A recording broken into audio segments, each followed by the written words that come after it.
नमस्ते। मेरा नाम आयुष श्रीवास्तव है और मैं श्योर वेल्थ प्राइवेट लिमिटेड से आज आप सभी के साथ बजट पे कुछ चर्चा करने वाला हूं। तो आज है 29 जनवरी 2022 और हमारा बजट आने वाले 3 दिन के बाद आने वाला है 1 फरवरी 2022 में।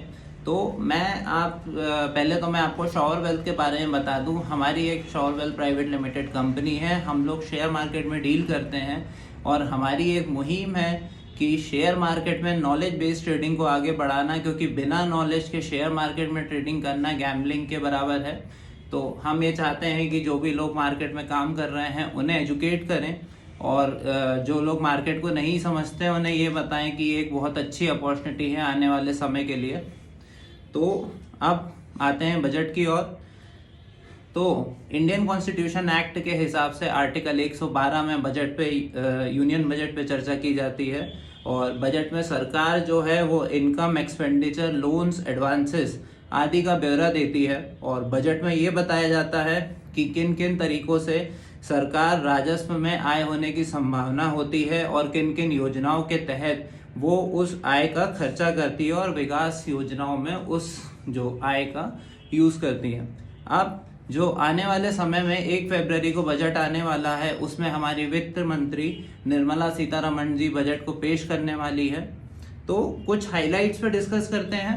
तो जो standard deduction income tax act में आपको अभी तक 50,000 की छूट मिलती थी, उसमें ये संभावना है और सरकार से मांग की जा रही है कि उस छूट को 1 लाख की जाए। इसके अलावा टैक्स स्लैब में जो आपको अभी तक 2.5 लाख की जो छूट मिलती थी इनकम टैक्स एक्ट में, उसमें बात की जा रही है कि उसको 5 लाख तक करना चाहिए, क्योंकि कहीं ना कहीं अभी भी टैक्सेशन लोगों पे बर्डन आ रहा है और ज़्यादा से ज़्यादा लोग इसमें टैक्स पेयर बन पाए। तो ये छूट अगर होगी तो बहुत सारे लोग इसमें कवर हो पाएंगे और टैक्स भरने की हिम्मत करेंगे। आने वाले समय में अब ये उम्मीद जताई जा रही है कि ये जो यूनिवर्सल पेंशन स्कीम है इसको लेकर एक बड़ा ऐलान सरकार कर सकती है, क्योंकि प्रधानमंत्री इकोनॉमिक एडवाइजरी काउंसिल ने इसे लागू करने का सुझाव दिया है।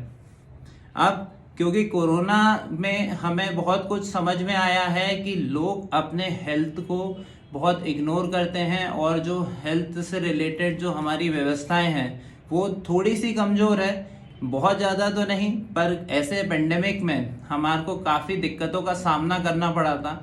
जैसे कि वेंटिलेटर की कमी हो गई थी, कुछ दवाइयों की कमी हो गई थी, ऑक्सीजन भारी मात्रा में दिक्कत आई थी। बहुत सारे लोग इसी कारण अपना जीवन नहीं बचा पाए कि कहीं ऑक्सीजन नहीं था, वेंटिलेटर नहीं था। तो इसके लिए ये मांग की जा रही है कि ये जो हेल्थ केयर में जीडीपी का 2.5% तक का खर्चा होना चाहिए, जो अब तक 2% से भी कम था। तो ये बहुत अच्छी एक मुहिम हो सकती है जिसके कारण सबको काफ़ी लाभ मिले। अब आते हैं हेल्थ इंश्योरेंस के प्रीमियम पे, क्योंकि कोविड ड्यूरेशन में ये देखा गया है बहुत सारे उन लोगों को बहुत ही ज़्यादा सपोर्ट मिला था जिनके पास एक हेल्थ इंश्योरेंस पॉलिसी थी। क्योंकि अगर आपके पास हेल्थ इंश्योरेंस है, पॉलिसी है, तो वो आपका खर्चा वो कंपनी उठाती है जिनके थ्रू आप हेल्थ इंश्योरेंस करवाते हैं। तो ये आपकी जेब का बर्डन काफ़ी कम कर सकती है।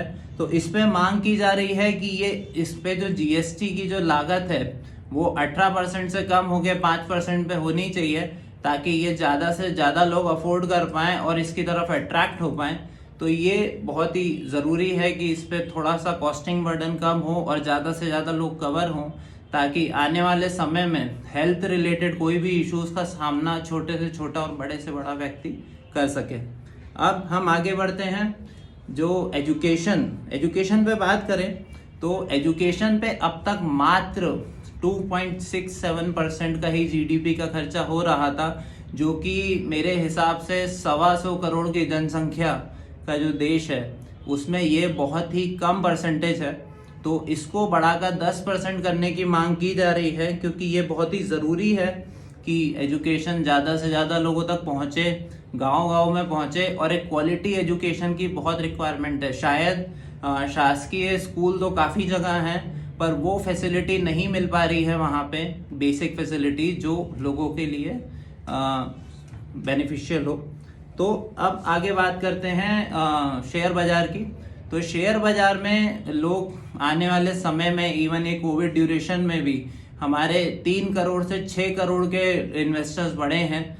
तो इसमें काफ़ी लोगों ने ये फील किया है कि इसमें जो ट्रांजैक्शन टैक्स है, एसटीटी जो सिक्योरिटी ट्रांजैक्शन टैक्स जो गवर्नमेंट लगाती है, तो ये उन पे एक एक्स्ट्रा बर्डन आ रहा है, क्योंकि लोगों को अभी एग्जिस्टिंग वे में लॉन्ग टर्म कैपिटल गेन और शॉर्ट टर्म कैपिटल गेन भी उन्हें देना पड़ रहा है। तो ये एक्स्ट्रा बर्डन हटाने की मांग की जा रही है, क्योंकि मार्केट में आप कमाई का अनुमान तो नहीं लगा सकते, पर एक कॉस्ट आपके पास बर्डन हमेशा ही रहता है।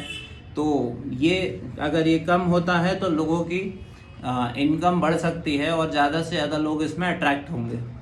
अब बात करें इनकम टैक्स एक्ट के हिसाब से सेक्शन 80EE में अफोर्डेबल हाउसिंग स्कीम की पे चर्चा होती है, जिसमें वो घर कवर होते हैं जिनकी स्टैंप वैल्यू 45 लाख तक की होती है।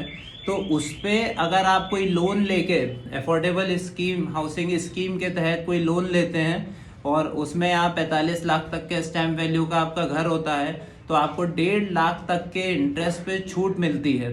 उस पर बात की जा रही है कि आने वाले 1 साल के लिए इस छूट को 1.5 लाख से और बढ़ाया जाए, ताकि ज़्यादा से ज़्यादा लोग इसमें और घर खरीद सकें और उसमें मोटिवेट हो कि हमें घर अब लेना चाहिए, क्योंकि ये छूट का फ़ायदा उठाना चाहिए और ज़्यादा से ज़्यादा लोगों के पास अपना स्वतंत्र घर हो।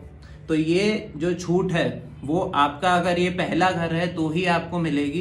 अगर आपके और एक घर एग्जिस्टिंग है आपके नाम पे और भी घर ले रहे हैं तो उस पर ये छूट आपको नहीं मिलेगी। तो इसकी बेहतर प्लानिंग के लिए आपके सीए से भी कंसल्ट कर सकते हैं आप। अब बात आती है ज्वेलरी सेक्टर।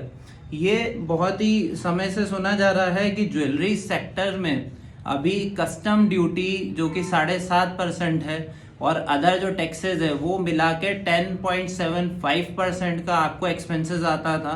तो ये एक्सपेंसेस को कम करने की मांग की जा रही है कि ये 4% हो जाए और अदर इसमें ड्यूटीज और टैक्सेस खत्म हो जाए, क्योंकि बात ये आती है कि इसमें ट्रांसपेरेंसी थोड़ी सी आएगी और ये टैक्स बचाने के लिए जो लोग सही तरीके से भी डील करते हैं उन्हें स्मगलिंग का सपोर्ट लेना पड़ता था कहीं ना कहीं, कि ये टैक्स बचाने के लिए कुछ गैर कानूनी तरीके से जो टैक्स गोल्ड को इंपोर्ट किया जाता था, तो उस चीज को कम करने के लिए ये कॉस्टिंग अगर कम होती है गवर्नमेंट की तो ज़्यादा से ज़्यादा सही तरीके से आपका गोल्ड इंपोर्ट होगा, एक्सपोर्ट होगा, ताकि इसमें ये बेनिफिट होगा कि सरकार को भी आय मिलेगी और लोग कुछ ब्लैक वाले काम करने से भी बचेंगे।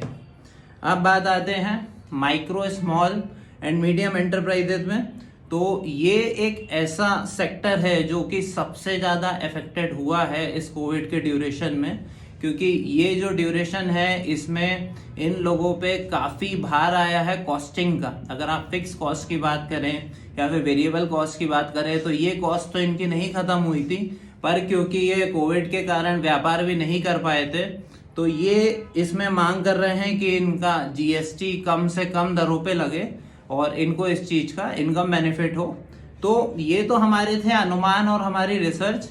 अब आपको इसमें ये देखना है कि आपके लिए क्या महत्वपूर्ण रहेगा, कौन से सेक्टर की इंफॉर्मेशन आपके लिए महत्वपूर्ण है और आप इसमें कैसे आपका फायदा देख सकते हैं। तो ये आप जरूर देखिए 1 तारीख को बजट क्या कहता है। तो ये थी हमारी पेशकश। तो once again this is Ayush Shrivastava from श्रॉवर wealth. Thank you so much.